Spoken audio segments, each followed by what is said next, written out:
What's up, everyone? So, throughout this course, we've talked about the teenage years as a time to learn about ourselves, right? You're making your own decisions, pushing boundaries, and taking risks. What does it mean to take a risk?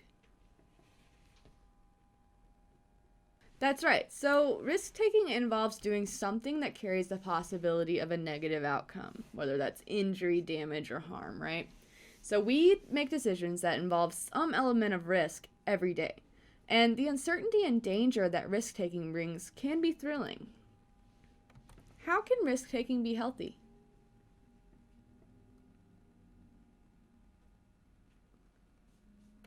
Good. So, healthy risk taking pushes you out of your comfort zone to try things that you might be afraid of, right? So, healthy risk is reasonably safe, legal, and it might help you reach your goal. How might risk taking be dangerous? Right, so an unhealthy risk is something you do that could be harmful to yourself or to others.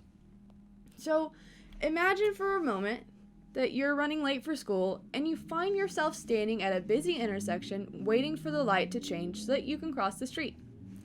The light is taking a long time to change, and you're worried you're going to be late to your first class.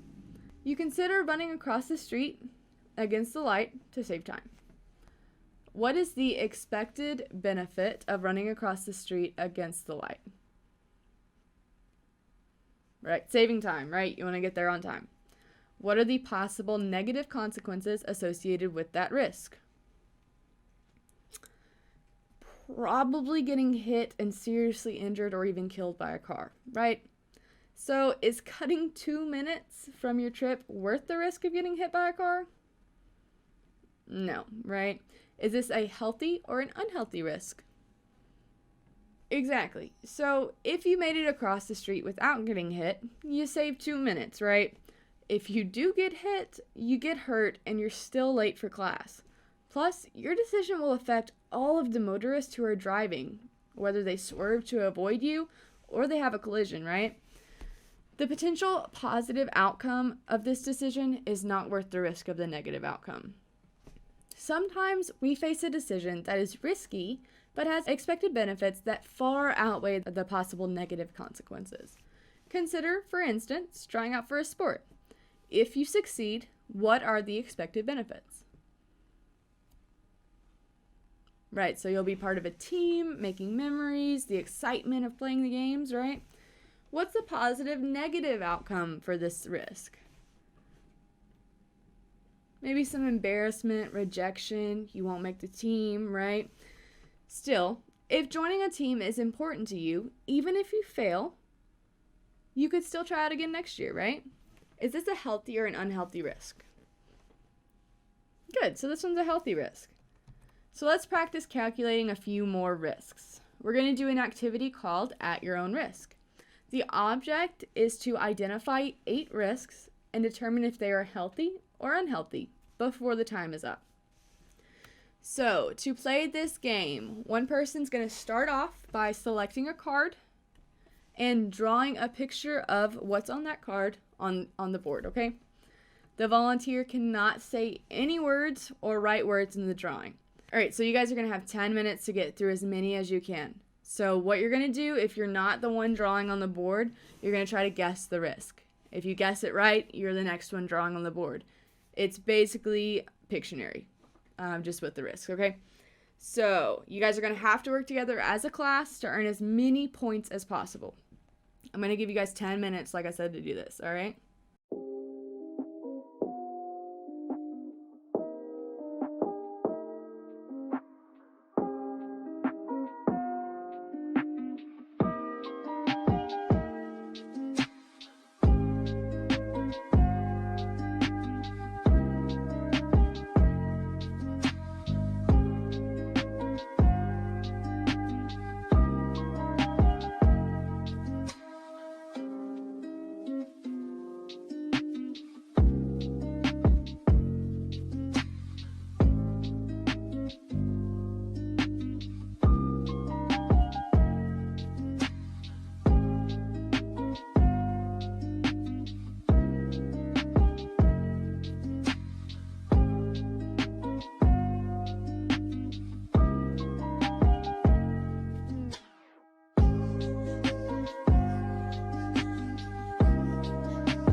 Alright guys, so for the final activity of this course, we're going to play a game called the operating system to practice and reinforce the skills that we've learned.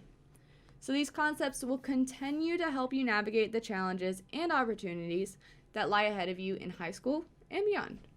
So the object of this game is to be the first team to cover the tiles on your game sheet to form a large X shape. So teachers, if you will go ahead and pause this video, put students in teams of 3 to 5 for each group. They will need a game sheet. Alright, so look at the game sheet for round 1. The categories are alcohol, managing emotions, goal setting, and nicotine. So the spaces below the categories contain answers to the question cards. So you're going to use your workbooks or work from memory to answer the questions on those cards. Certain words in each question are bolded to give you a hint of the answer category. So each team's going to need a walker, a reader, and a writer. You're going to work together with your teammates to answer the questions. Teacher, if you will go ahead and spread out the question cards face down so that the numbers are up somewhere in the front of the classroom. So the way this is going to work is the walker will walk to the front of the room to retrieve a question card. Then you're going to walk it back to your team, okay? The numbers on the back of the card correspond to the numbers at the top of your game sheet. If your team answers the question correctly, you'll mark that corresponding number off of your game sheet. Once you get the card back to your team, the reader will read the question to the group. Then your whole team will discuss the question and what you think the answer is. The writer is then going to mark the correct answer with an X in pencil over the space on the game sheet.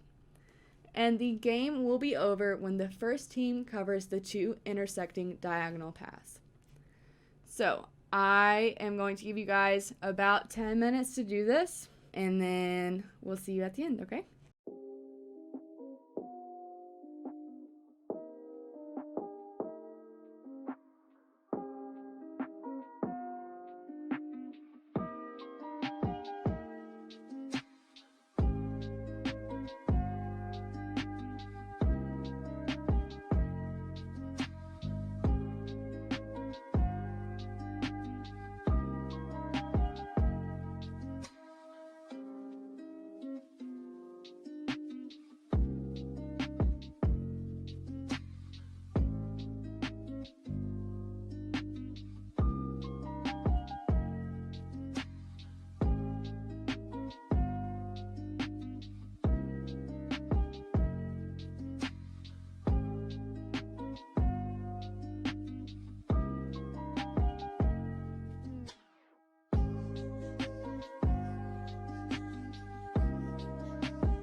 All right, so you guys have all learned and practiced essential skills that you will continue to use throughout your life.